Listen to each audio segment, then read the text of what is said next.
તો જો અમે સાંજથી ઉત્તરાયણ આપણે આવી જઈએ ધાબા ઉપર.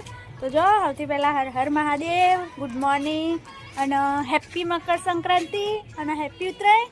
અને આપણે આવ્યા છીએ પતંગ ચગાવવા ધાબા ઉપર. તો તમને બતાવી દઉં જો એટલે ફિરકીઓ ને પતંગ એટલે અમુક માણસો પતંગ ચગાવશું ચાલુ છે પતંગ ચગાવવાથી. ના રહ્યો આપણો પતંગ આટલો પોક્યો છે હજી માણસો પતંગ ચગાવવાનું ચાલુ જ છે. તો જો આપણા માણસો પતંગ મતલબ આપણે ધાબા ઉપર આવી જઈએ ઉત્તરાયણ કરવા.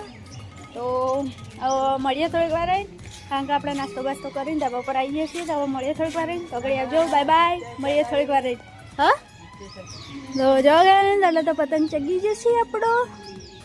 તો હવે આવજો, બાય બાય, મળીએ થોડીક વાર રહીને કારણ કે હવે હાલ પતંગ ચગાવો છે એટલે હવે મળીએ થોડીક વાર રહીને. તો ઘડી આવજો, બાય બાય, મળીએ થોડીક વાર રહીને.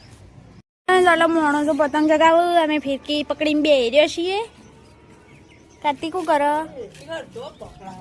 તો કમ્પ્લીટ તો પકડી આયરી અટકાવ તો હું કરું.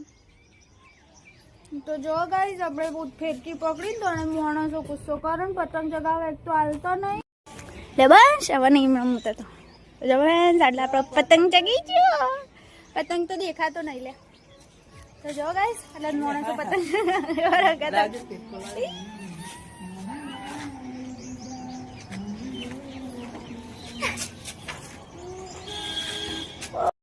જો મન તો દેખાતો નહીં.